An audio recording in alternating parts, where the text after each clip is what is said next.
بسم اللہ الرحمن الرحیم۔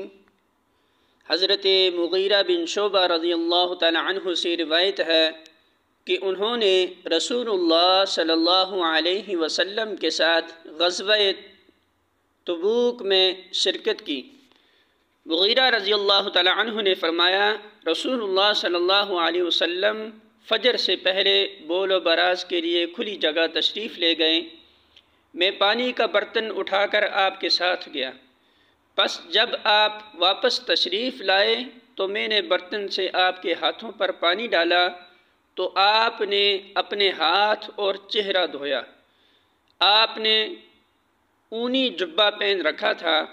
آپ نے بازو ننگے کرنے کی کوشش کی لیکن جبے کی آستین تنگ تھی، لہٰذا آپ نے جبہ کے نیچے سے ہاتھ نکالے اور جب جبے کو اپنے کندھوں پر ڈال لیا اور اپنے بازو دھوئے، پھر آپ نے پیشانی اور امامہ پر مسح کیا۔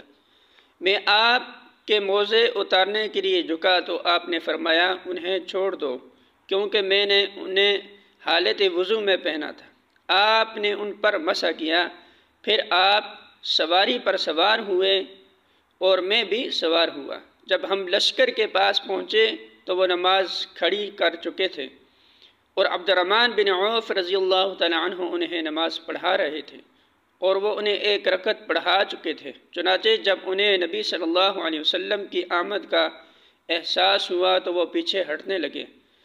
آپ نے انہیں اشارہ کیا کہ نماز پڑھتے رہو۔ نبی صلی اللہ علیہ وسلم نے ایک رکعت ان کے ساتھ پا لی۔ جب انہوں نے عبد الرحمن بن عوف نے سلام پھیرا تو نبی صلی اللہ علیہ وسلم کھڑے ہو گئے اور میں بھی آپ صلی اللہ علیہ وسلم کے ساتھ کھڑا ہو گیا، تو ہم نے وہ رکعت پڑھی جو ہم سے پہلے پڑھی جا چکی تھی۔